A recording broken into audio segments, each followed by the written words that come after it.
Welcome to Origin Stories, your place for comic book geeks, gurus, and just plain old fans.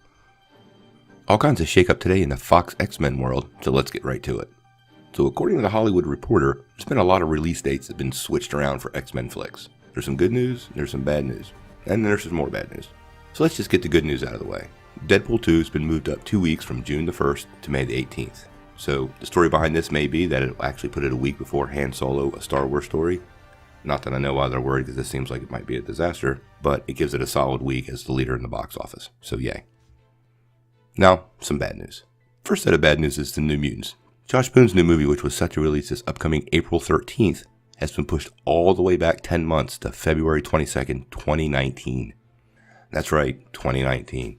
According to the Hollywood Reporter, the official reason is to avoid overlap in X-Men movies in certain overseas markets where Mutants and Deadpool 2 would have been in the theaters at the same time. Now the rap says something different, and it's because the movie has been marketed as a horror movie, and it's simply not scary enough, and they need to do some work to the film. Who knows? The other bit of news is twofold. Gambit has been pushed from February 14th, 2019 to June 7th, 2019. But that's not the end of it there. The Channing Tatum movie has really had a hard time and seemed to hit speed bump after speed bump, and now the most recent speed bump is Gore Verbinski, the current director, actually left the film on Thursday, and now they're in search of a replacement. Now this doesn't put him back to square one, but the director's vision tends to influence a lot, and without him, it does leave him spinning wheels for a little while.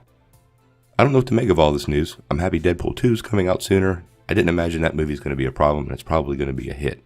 The other two I'm not so sure of. If they're doing some reshoots for New Mutants to make it a higher quality film, that's great. I don't totally buy the overseas market thing, but according to the professionals, that is the case. Gambit's a completely different animal. This movie's been like a minefield since the beginning. It's initially saddled with a massive budget, has had, I think this is the third director, and it just seems to be, for lack of a better term, doomed. How do you feel about all these changes? It's really sort of sad to see these movies pushed back some, but I guess for quality's sake we'll have to see. If you like this video, press like below, be sure to click subscribe, and if you don't ring that bell, you won't get any updates. Peace.